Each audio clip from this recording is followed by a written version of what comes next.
Infectious agents. They may be bacteria, virus, protozoan, helminths, fungi. Diseases caused by bacteria are called bacterial diseases like typhoid, cholera, TB, anthrax, etc. Viral diseases are swine flu, smallpox, polio, common cold, and the recent disease that due to which we are at home, staying at home in the lockdown, COVID-19. Then protozoan diseases are Kala-Azar, malaria, sleeping sickness, dysentery, and helminth can cause a disease called that is worms, elephantiasis, ascariasis, and fungal diseases are ringworm, athlete foot, and other skin infections. These diseases can be cured with the help of antibiotic, except the viral diseases. Viruses, because viruses do not use their own metabolic functions. They uses the metabolic functions of host body. Now, means of spread. Infectious diseases are communicable diseases, hence they are going to spread from a infected person to a healthy person also. It may be due to direct contact and if a disease is spread by actual contact between infected person and a healthy person, then it is known as contagious diseases such as smallpox, chickenpox, ringworm. Some diseases are causes due to sexual contact also, that is AIDS, syphilis, gonorrhea. Some diseases are carried through some intermediate agents, that is indirect transmission. They may be through vectors. Example, malaria caused by female Anopheles, which carries the blood from infected person to the healthy person and transmit the disease also.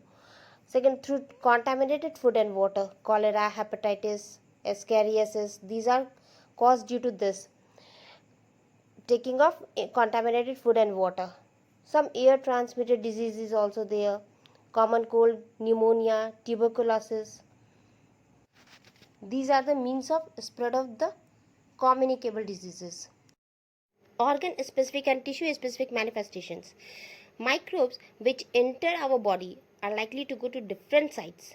Means they go to different sites like lungs, gut, or stomach, or they destroy our immune systems if they reach to each and every part of the body.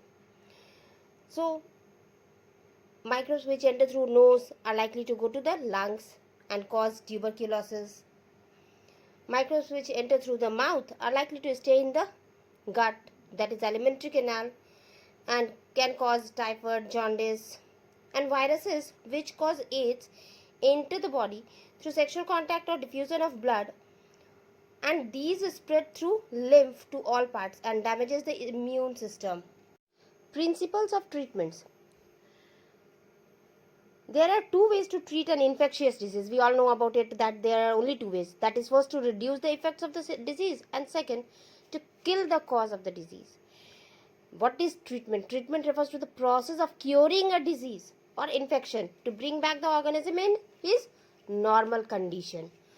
So, in first case, what we used to do, we used to take the medicine to bring down the fever, to reduce the pain or loose motions, or take the bed rest.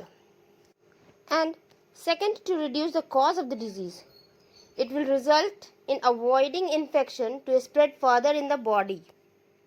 We know that microbes are classified into different categories, that is virus, bacteria, fungi, protozoa. All of these are having some essential biochemical life processes. Drugs are available which blocks these processes and kill the infectious agents. In bacterial diseases, we used to take antibiotics, but in case of virus, it is harder, as they do not have their own metabolic machinery. Above this also, we have been able to develop some effective antiviral drugs. Principles of prevention. Prevention is always better than cure. But there are three limitations of this. First is that damage. Whenever there is an infection, a damage occurs to one or the other body functions. which may fully not recover somehow. Second is treatment may take long time even after the person is bedridden. Third is the person may become the source for further infections, may become the source to spread the infection in other persons. Thus, there are two ways through which we can prevent ourselves from the diseases. First is general and the second is specific ways to prevent. In general, we used to take prevention of overcrowding, sanitation, drinking water, personal health measures like nutrition, proper habits, exercise, relaxation. All these are in general ways of preventing infections. Now specific to each disease, what we have to do. It can be done by developing immunity, that is immunization. It is carried out through vaccination or administration of vaccines. What are vaccines? What is this? Vaccines are preparations containing heat-killed or chemically weakened pathogens. Their surface coating which function as antigens. These weakened pathogens are inoculated inside our body to stimulate the formation of antibodies by the immune system. Vaccines are available against a number of diseases like DPT, diphtheria, pertussis, that is whooping cough, and tetanus, BCG, Bacillus calmette-guerin, tuberculosis, polio drops against polio. These vaccines mostly are given in the childhood only for preventing infectious diseases. So here the chapter ends. Thank you.